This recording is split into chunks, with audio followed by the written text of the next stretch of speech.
اعوذ باللہ السمیع العلیم من الشیطان الرجیم من حمزہ ونفخہ ونفثہ بسم اللہ الرحمن الرحیم ربی یسر ولا تعسر وتمم بالخیر ربی زدنی علما وعد اللہ الذین آمنوا وعملوا الصالحات لهم مغفرۃ واجر عظیم والذین کفروا وکذبوا بآیاتنا اولئک اصحاب الجحیم یا ایھا الذین آمنوا اذکروا نعمت اللہ علیکم اذ ہم قوم ان یبسطوا الیکم ایدیہم فکف ایدیہم عنکم واتقوا اللہ وعلی اللہ فلیتوکل المؤمنون۔ یہ 3 آیات مبارکہ ہیں، سورۃ المائدہ کی 6واں سپارہ ہے۔ ترجمہ: اللہ نے ان لوگوں سے وعدہ کیا جو ایمان لائے اور انہوں نے نیک عمل کیے۔ دیکھیے، پہلے کس بات کی بات ہوتی ہے؟ ایمان کی بات ہوتی ہے، پھر عمل صالح اس کے بعد ہوتے ہیں۔ عمل بھی ہو اور صالح بھی ہو، ٹھیک ہے؟ یہ 2 چیزوں کا بھی خیال رکھا کریں۔ عمل ہو لیکن کون سا ہو؟ صالح ہو۔ اور صالح عمل کون سے ہیں؟ جو سنت کے مطابق ہوں اور جو اللہ کی رضا کے لیے ہوں، ٹھیک ہے؟ اور انہوں نے نیک عمل کیے، ان کے لیے کیا ہے؟ مغفرت ہے اور اجر عظیم ہے۔ یہ تو آپ اردو میں بھی سمجھتے ہیں، اجر آپ جانتے ہیں، اجر اجرت، عظیم آپ جانتے ہی ہیں، بڑے کو کہتے ہیں، ٹھیک ہے؟ عظیم، عظمت والا، بزرگی والا۔ مغفرت آپ جانتے ہی ہیں، معافی، ٹھیک ہے؟ ان کے لیے معافی بھی ہے، ان کے لیے اجر بھی ہے، ان کے لیے وہ اجر عظیم ہے۔ اچھا، کیا ہے اس کا ترجمہ؟ یہاں ہوا بخشش اور بڑا اجر ہے۔ اور جن لوگوں نے کفر کیا، والذین کفروا، ٹھیک ہے؟ اور وہ لوگ جنہوں نے کہ کفر کیا، وکذبوا، اور جھٹلا دیا، کس کو؟ ہماری آیات کو۔ آپ بھی آیاتنا، ہماری آیات کے ساتھ کیا کیا؟ ہماری آیات کے ساتھ کیا کیا؟ ان کو جھٹلایا، ان کو نہیں مانا، ان کے ساتھ کفر کیا۔ اور جن لوگوں نے کفر کیا اور ہماری آیتوں کو جھٹلایا، اولئک اصحاب الجحیم، یہ وہی لوگ تو ہیں جو دوزخی ہیں، جو اصحاب جحیم ہیں، جحیم والے ہیں، جہنم والے ہیں۔ اے ایمان والو، یا ایھا الذین آمنوا، ٹھیک ہے؟ اے ایمان والو یا اے لوگو جو ایمان لائے ہو، جو اپنے آپ کو ایمان کا دعویٰ کرتے ہو کہ تم ایمان والے ہو، اللہ نے تم پر جو نعمت نازل کی وہ یاد کرو۔ اذکروا، یاد کرو اس کو۔ یاد کیا؟ سبق یاد کیا؟ نہیں یاد کیا، یاد کرو نعمت اللہ، جب ایک قوم نے ارادہ کیا تھا، علیکم، اذ ہم قوم، اذ ہم ارادہ، ہم ہمت، ٹھیک ہے؟ قوم، اذ جب، ہم ارادہ، قوم قوم، جب ایک قوم نے ارادہ کیا تھا کہ تمہاری طرف اپنے ہاتھ بڑھائیں، ان یبسطوا، پھیلا دیں، ٹھیک ہے؟ لمبا کریں ہاتھ، تمہارے تک ہاتھ پہنچا دیں اپنے، ٹھیک ہے؟ تمہیں پکڑ لیں، دبوچ لیں، ٹھیک ہے؟ تمہاری طرف اپنے ہاتھ بڑھائیں تو اللہ نے انہیں تم پر ہاتھ ڈالنے سے روک دیا۔ کیا کیا؟ کس نے روکا؟ ایدیہم فکف ایدیہم عنکم، تو اللہ نے روک دیا۔ اللہ نے ان کو کیا کیا؟ اللہ نے روک دیا ان کو، ان کے ہاتھ کو اللہ تعالیٰ نے پکڑ لیا، روک دیا کہ وہ تم پر ہاتھ بڑھائیں۔ اور اللہ سے ڈرو، واتقوا اللہ، یہ بات دیکھیں بار بار ریپیٹ ہو رہی ہے، اور اللہ سے ڈرو۔ اور ایمان والوں کو چاہیے کہ اللہ ہی پر بھروسہ کریں۔ اللہ پر بھروسہ کرنا کسے کہتے ہیں؟ ایمان والوں کو چاہیے کہ اللہ پر بھروسہ کریں۔ اس بات کو بھی بار بار قرآن مجید نے ریپیٹ کیا ہے۔ اس آیت مبارکہ کے بارے میں مفسرین نے متعدد واقعات بیان کیے ہیں، یعنی اس کے شان نزول کے متعلق، ٹھیک ہے؟ ایک تو وہی بات ہے جو بخاری شریف کی حدیث شریف میں ہم آپ کو دکھا دیتے ہیں۔ حدیث نمبر ہے 2910، بخاری شریف ہے۔ حضرت جابر بن عبداللہ رضی اللہ تعالیٰ عنہما نے یعنی خبر دی، بیان کیا کہ وہ نبی کریم صلی اللہ تعالیٰ علیہ وآلہ وسلم کے ساتھ نجد کے اطراف میں یا غزوے میں شریک تھے۔ جب نبی کریم صلی اللہ علیہ وسلم جہاد سے واپس ہوئے تو آپ صلی اللہ علیہ وسلم کے ساتھ یہ بھی واپس ہوئے، یعنی حضرت جابر رضی اللہ تعالیٰ عنہ بھی واپس ہوئے۔ راستے میں قیلولے کا وقت ایک ایسی وادی میں ہوا قیلولہ کہتے ہیں جیسے دوپہر کا جب کھانا کھا لیں تو تھوڑی دیر آرام کرنا. تو جب قیلولے کا وقت ہوا جس میں ببول کے درخت بکثرت تھے، یعنی اس جگہ پر، اس میدان میں یا اس علاقے میں درخت کے جو تھے وہ ببول کے تھے.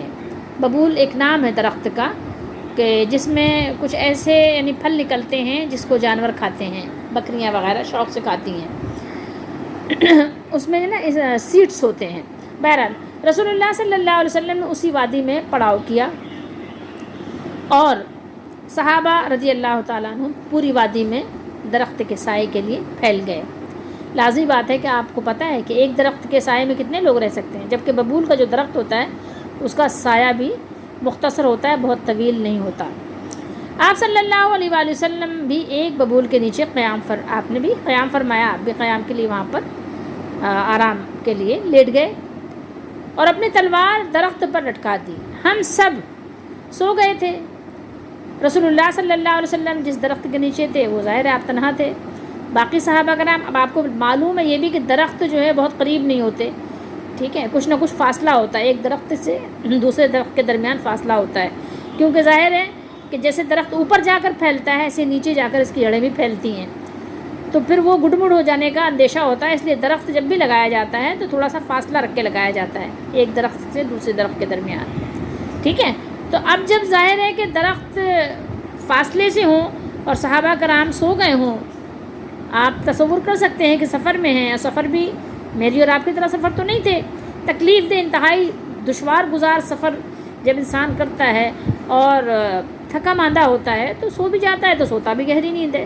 تو سب سو گئے تھے کہ رسول اللہ صلی اللہ علیہ وسلم کے پکارنے کی آواز سنائی دی. دیکھا گیا تو یعنی صحابہ کرام بھاگے سب. یہ حدیث صرف یہی نہیں ہے، اور بھی بے شمار جگہ اسی بخاری میں بھی اور دیگر یعنی مسلم وغیرہ میں بھی اس کو محدثین نے ذکر کیا ہے، ٹھیک ہے. تو یہ واقعہ جو ہے ایسا ہے کہ پھر صحابہ کرام ظاہر لازمی بات ہے کہ بہت تیزی کے ساتھ آپ صلی اللہ علیہ وسلم کے پاس آئے، لیکن معاملہ ہو چکا تھا، ٹھیک ہے. تو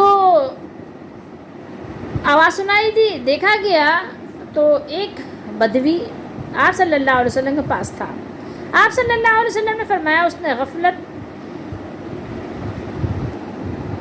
میں میری ہی تلوار مجھ پر کھینچ لی تھی.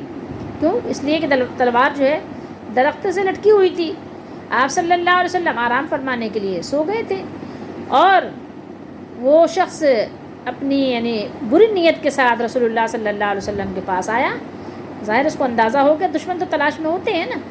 آیا اور دیکھا کہ آپ صلی اللہ علیہ وآلہ وسلم کی تلوار درخت سے لٹک رہی ہے. اس نے تلوار اٹھا لی اور میں سویا ہوا تھا. رسول اللہ صلی اللہ علیہ وسلم فرما رہے ہیں اور میں سویا ہوا تھا. یہ دیکھیے الفاظ آپ صلی اللہ علیہ وسلم کے کیا ہیں، وَأَنَا نَائِمٌ، اور میں سویا ہوا تھا. فَاسْتَيْقَظْتُ، جب میں بیدار ہوا تو کیا ہوا، آپ صلی اللہ علیہ وسلم نے دیکھا وَهُوَ فِي يَدِهِ سُلْطَنٌ، اس کے ہاتھ میں کیا تھی، ننگی تلوار تھی، یعنی تلوار میان سے باہر تھی، اس کے ہاتھ میں تھی. اور اس نے کہا کیا کہا، مَن يَمْنَعُكَ مِنِّي، آپ کو مجھ سے کون بچائے گا. ظاہر ہے اس کا کیا انداز ہوگا کہنے کا کہ ایک کہنا چاہیے کہ شکاری کو شکار مل جائے، ایسے میں ظاہر ہے اس کی خوشی کا کیا عالم ہوگا اور اس کے غرور کا کیا عالم ہوگا اور پھر اس کے گفتگو کا کیا انداز ہوگا، آپ سوچ ہی سکتے ہیں. نبی کریم صلی اللہ علیہ وسلم نے فرمایا فقلت اللہ، میں نے کہا اللہ اللہ، ٹھیک ہے. ایک تو آپ نے جب اس کو دیکھا تو کہا اللہ، یعنی کیسا وقت ہے. اور جب اس نے کہا کہ کون بچائے گا تو آپ صلی اللہ علیہ وسلم نے فرمایا اللہ، اللہ ہو اللہ، یعنی مجھے کون بچائے گا، اللہ بچائے گا. مجھے کون بچائے گا، یعنی تم کو مجھ سے، یعنی آپ کو مجھ سے کون بچائے گا. اللہ کے نبی بہت اطمینان، سکون، توکل، بھروسے کے ساتھ اپنے مالک پر بھروسے کے ساتھ، یقین کے ساتھ فرماتے ہیں. یہ امکانی یقین نہیں، یقینی یقین کے ساتھ فرماتے ہیں اللہ. یہ اللہ کہنا ہی یعنی کتنا خوبصورت انداز ہوگا جب رسول اللہ نے اللہ کہا ہوگا. اور یہ اللہ کہنا بھی کتنی مرتبہ تھا؟ 3 مرتبہ. آپ صلی اللہ علیہ وسلم ثلاثاً 3 مرتبہ اللہ کہا. بس یہ آپ صلی اللہ علیہ وسلم کا فرمانا تھا کہ تلوار اس کے ہاتھ سے چھوٹ کر گر گئی. ٹھیک ہے، یہ مطلب اس پر ہیبت طاری ہو گئی، اس پر لرزہ طاری ہو گیا، اس کے ہاتھ سے تلوار گر گئی.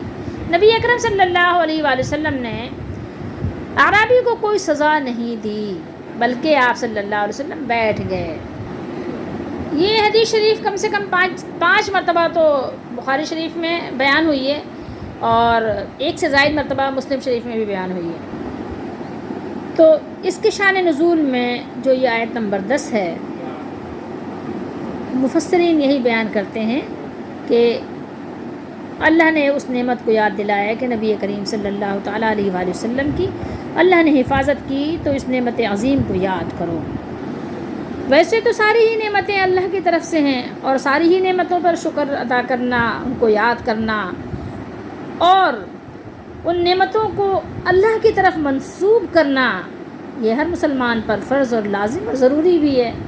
لیکن تمام نعمتوں کے ساتھ ساتھ یہ قرآن مجید اور ہادی قرآن، صاحب قرآن، جنہوں نے ہمیں قرآن سکھایا بھی اور قرآن ہمیں جن کے ذریعے سے ملا بھی، جن کو اللہ تعالیٰ نے قرآن کے لیے انتخاب کیا، منتخب کیا، جن کو اللہ تعالیٰ نے چنا، تو وہ نعمت ایسی نعمت ہے، نعمت عظیم ہے کہ قیامت تک آنے والے تمام مسلمانوں کے لیے، سب غلامان مصطفیٰ پر اس احسان کو ماننا لازم ہے کہ وہ احسان مانیں. ٹھیک ہے، یہ آیت صرف صحابہ کرام کے ساتھ مخصوص نہیں ہے، بلکہ ہر مسلمان اس کا مخاطب ہے، اور اس نعمت عظمیٰ کا عملی اعتراف کرنا مسلمان کا فرض اولین ہے. اور بعض مفسرین اس کا شان نزول کچھ اور بھی بتاتے ہیں، لیکن بہرحال میں تفصیل میں نہیں جانا چاہتی. اتنی بات آپ بس یاد رکھیے کہ اللہ کی نعمتوں کو یاد رکھیے، اور اللہ کی نعمتوں میں سے ہمارے لیے بہت بڑی عظیم نعمت جو ہے وہ قرآن مجید ہے اور صاحب قرآن بھی ہے، کہ اللہ نے ہمیں اپنے نبی محمد رسول اللہ صلی اللہ علیہ وسلم کو امتی بنایا. ہمیں بار بار اس کی یاد دہانی کرنی چاہیے کہ اللہ نے ہم پر بہت بڑا انعام کیا ہے، اور ہمیں چاہیے کہ اس انعام سے فائدہ بھی اٹھائیں. تو بس یہ اتنی بات یہاں پر اس آیت مبارکہ کے لیے شان نزول کے بارے میں اتنی کافی ہے کہ ہمیں آگاہی ہونی چاہیے. ٹھیک ہے، اور آپ کوشش کریں کہ قرآن مجید کی جو یہ آیات ہیں، اگر آپ پڑھ نہیں سکتے تو سن لیجئے اور اپنے بڑوں کو بھی سنا دیجئے. گھر میں ہوتی ہیں خواتین، ضعیفہ ہوتی ہیں، بیمار ہوتی ہیں، جو بیچاریاں قرآن مجید سمجھنا اور پڑھنا چاہتی ہیں، پڑھ نہیں سکتی، آپ ان کو لگا کے دے دیجئے، ان کے پاس لگا کر رکھ دیجئے ریکارڈنگ، وہ سنتے رہیں. ٹھیک ہے، اپنے گھر میں بڑوں کو، بیماروں کو، یا جن لوگوں نے قرآن نہیں پڑھا ہے ان کو لگا کر دے دیجئے، وہ سنتے رہیں. کم از کم سن تو لیں، 1 مرتبہ قرآن مجید ترجمے اور تفسیر کے ساتھ سن تو لیں مرنے سے پہلے. اللہ تعالیٰ ہم سب کو اس نعمت عظیم کی قدر کرنے کی توفیق عطا فرمائے، اور کم از کم مرنے سے پہلے 1 مرتبہ اس کو پوری ڈیٹیل کے ساتھ، اس کے یعنی جو مقصد ہے اس کے مقصود کو حاصل کر لیں. اب دیکھیے آیت نمبر 9 کو، وعد اللہ الذین آمنوا وعملوا الصالحات. اس سے پہلے آپ غور کیجئے تو اس میں ربط کیا نظر آ رہا ہے. آیت نمبر 8 دیکھیے گا، آیت نمبر 7 دیکھیے گا، آیت نمبر 6 دیکھیں، پیچھے سے آپ چلے جائیں اور آپ دیکھتے رہیں، غور کرتے رہیں. پیچھے اللہ تعالیٰ نے بیان فرمایا تھا کہ آپ جو ہے قوام، یعنی ڈٹ جائیں اللہ کے لیے سچی گواہی دینے کے لیے. ایمان والوں سے یہاں خطاب تھا. اس سے پہلے بہت ساری باتیں تھیں، بہت ڈیٹیل میں جائیں گے تو بہت بات لمبی ہو جائے گی. پھر آیت نمبر 8 میں بھی یہی بات تھی کہ وہ چاہے تمہارا دشمن بھی ہو لیکن تم عدل سے پیچھے مت ہٹو. ٹھیک ہے، تمہیں عدل ہی کرنا ہے ہر حال میں. ٹھیک ہے، کسی قوم کی دشمنی بھی تمہیں عدل سے نہ روکے. اعدلوا هو اقرب للتقوی. ٹھیک ہے، یہاں بتایا گیا تھا کہ اللہ تعالیٰ کی نافرمانی اور اس کے عذاب سے بچنے کا قریبی راستہ یہ ہے کہ انسان عدل و انصاف کو اپنا دستور بنائے، اپنا شعار بنائے رکھے. ٹھیک ہے، جب یہاں پر آپ نے دیکھا کہ کفار کے ساتھ عدل کرنے کا یہ تاکیدی حکم ہے، تو مسلمانوں کے ساتھ عدل کرنے کی اہمیت محتاج بیان نہیں ہے. اب دیکھیے کہ جب یہاں پر اللہ نے اپنے ایمان والے بندوں سے، اپنے ماننے والوں سے یہ خطاب فرمایا، یہ تاکید فرمائی، یہ حکم فرمایا، تو خود اللہ تعالیٰ نے ایمان والوں سے، نیک عمل کرنے والوں سے، اپنے مخلص بندوں سے یہ وعدہ بھی کیا کہ اللہ تعالیٰ کا یہ وعدہ ہے اور اللہ کا وعدہ نہیں بدلتا۔ جب وہ اپنے ایمان والے بندوں سے اس یعنی وعدے کو نبھانے کا اور عدل کو پورا کرنے کا اور عدل و انصاف کے دامن کو ہمیشہ پکڑے اور تھامے رہنے کا یہ اللہ تعالیٰ کی طرف سے تاکیدی حکم ہے، تو پھر آپ اس بات کا اندازہ لگانے میں میرا خیال میں مشقت میں نہیں پڑیں گے کہ اللہ تعالیٰ سے زیادہ وعدہ کا پورا کرنے والا کون ہو سکتا ہے۔ اللہ نے خود فرمایا ہے اللہ کا وعدہ اس کا خلاف نہیں ہوتا، وعدہ خلافی نہیں کرتا، اللہ تعالیٰ وعدہ خلافی نہیں کرتا۔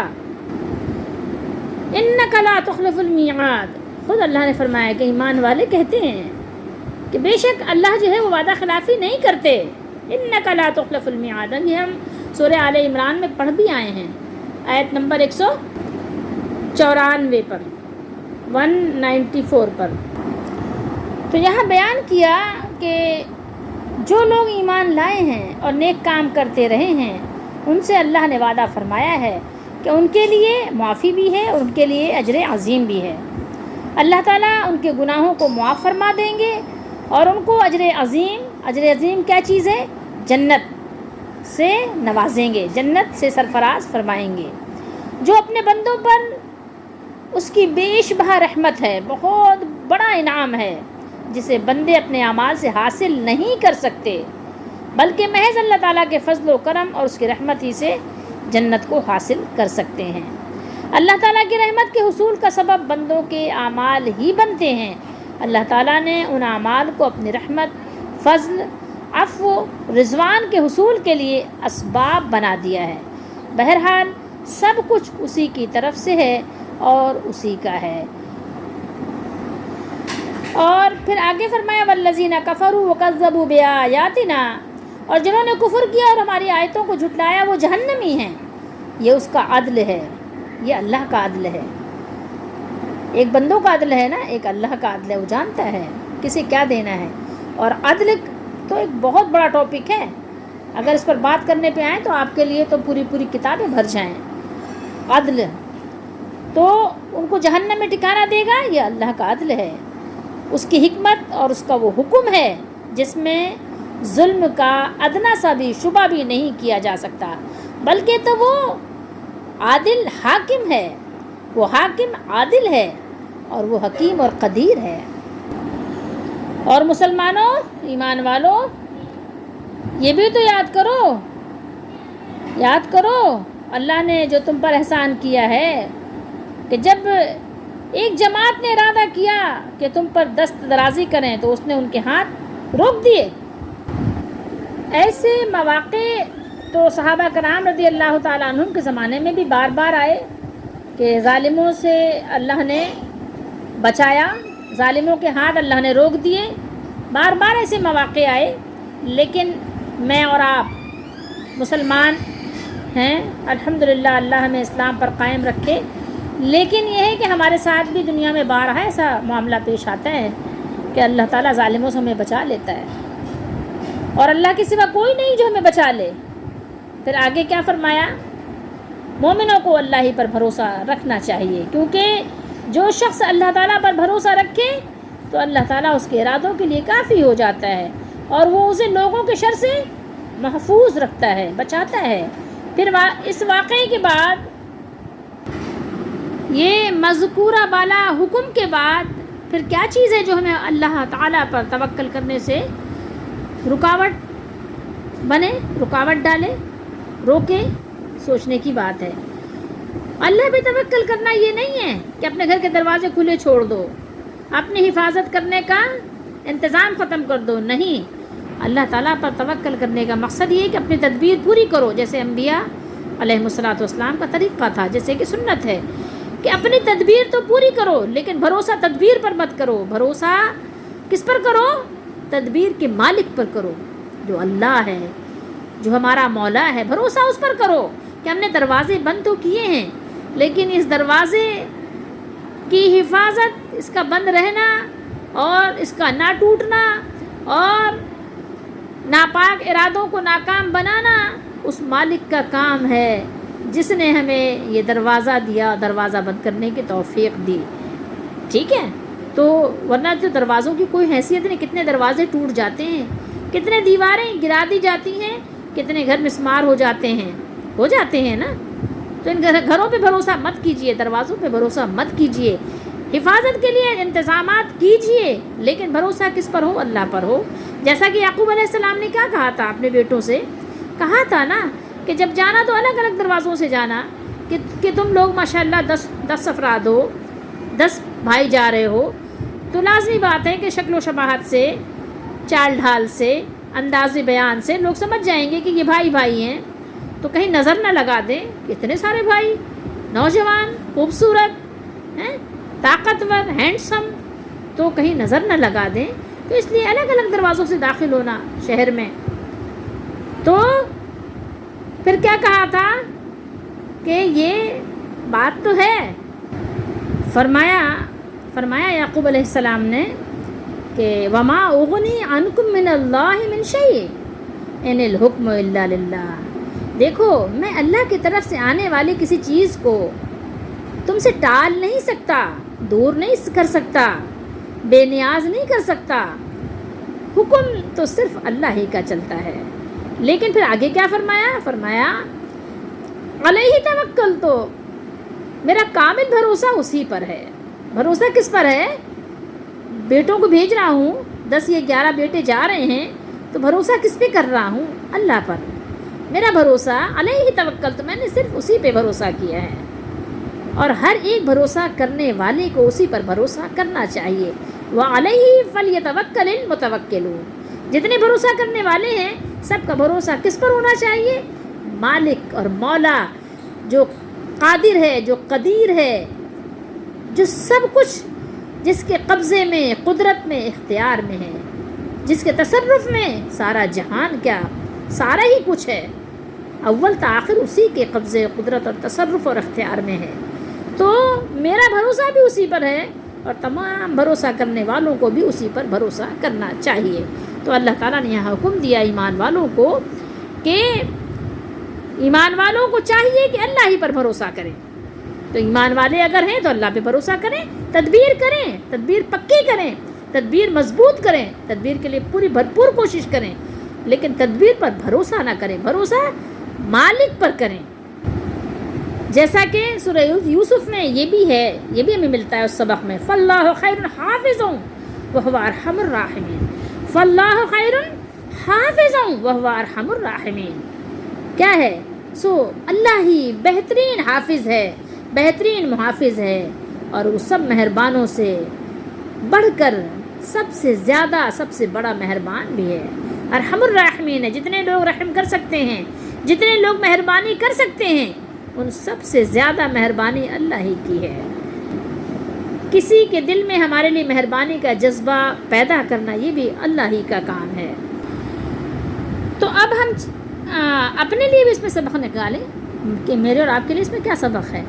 میں اور آپ واقعی کیا تدبیر کے بعد اللہ پہ بھروسہ کرتے ہیں یا اپنی تدبیروں پہ بھروسہ کرتے ہیں؟ کیا میں اور آپ نعمتوں کو اللہ کی طرف منسوب کرتے ہیں یا لوگوں کی طرف منسوب کرتے ہیں؟ ڈاکٹر صاحب کی دوائی تھی، یہ بزرگ کی کرامت تھی، یہ صحت ملی ہے، یہ پیر صاحب کا، یہ ان کا کرم تھا، پیر صاحب کی نظر کرم تھی یا نظر کرم تھا ان کا، اس وجہ سے صحت ملی ہے، ان کی نظر رحمت ہوئی ہے. یہ سارا کچھ ہمارے لیے بھی اس میں سبق ہے. جب ہمیں دشمن سے بچایا جاتا ہے تو ہم کس کی طرف منسوب کرتے ہیں یہ باتیں؟ یہ تو اس کا بھلا ہو گیا، اس نے بھلا کر دیا، اس نے کر دیا. کبھی اللہ کی طرف ان نعمتوں کی نسبت کرتے ہیں؟ ذرا اس پر بھی غور کریں کہ یہ اللہ کی آیاتوں کو جھٹلانا کیا ہے. اپنے عمل سے کہیں ہم جھٹلا تو نہیں رہے، اپنے لیے سبق تلاش کریں اس میں. کیا اللہ کی آیات کو جھٹلانے کے لیے کوئی خاص ایک الگ سے قوم ہے کیا؟ جو بھی اللہ کی آیات کا انکار کرے، قول کے ذریعے سے، اپنی زبان سے کرے یا اپنے عمل سے کرے. آپ دیکھیں نا، لوگ کس طرح سے اللہ کی آیات کا مذاق بنا رہے ہیں، اڑا رہے ہیں، ٹھیک ہے، اور نہیں مان رہے ہیں، دہریے بنے ہوئے اعتراضات اٹھاتے ہیں. جب قرآن کو مان لیا کہ اللہ کی کتاب ہے تو اب کس بات کا اعتراض رہ گیا باقی؟ لیکن نہیں. تو آپ اپنے سبق اپنے لیے تلاش کیجئے، عمل دیکھیے کہ کیا آپ ان میں سے تو نہیں ہیں. یاد رکھیے کہ اللہ نے وعدہ کیا ہے ایمان والوں سے، نیک عمل والوں سے، کہ ان کو جنت عطا کریں گے اللہ تعالیٰ. تو آپ غور کیجیے کہ کیا آپ ایمان والے ہیں. اگر ایمان والے ہیں تو اللہ تعالیٰ اپنے وعدے کے خلاف نہیں کریں گے. آپ عمل صالح بجا لا رہے ہیں تو اللہ تعالیٰ آپ کو اپنے نعمتوں میں، اجر عظیم میں آپ کو اللہ تعالیٰ جگہ دیں گے. اجر عظیم کی جگہ کیا ہے؟ وہ جنت ہے، آپ کو بھی ملے گی. آپ اپنے لیے اس میں سے سبق تلاش کیجیے. میں آپ کو کیا بتاؤں، جتنا بھی آپ اس میں غور کرتے جائیں، بس آپ سنیں، آپ پڑھیں اور سنیں اور اس پر عمل کریں، اپنے لیے سبق نکالیں. اس دوسروں پہ نہیں چھوڑ دیا کریں کہ اچھی اچھی باتیں میرے لیے، اور جو باتیں نامناسب لگیں آپ کو، جو دوزخ کی باتیں ہوں، جو کافروں کی باتیں ہوں، آپ دوسروں پہ چھوڑ کر چلے جائیں. نہیں، یہ دھوکہ ہے. دھوکے سے بچیں. اللہ تعالیٰ ہم سب کا حامی و ناصر ہو، ہمارا مددگار ہو.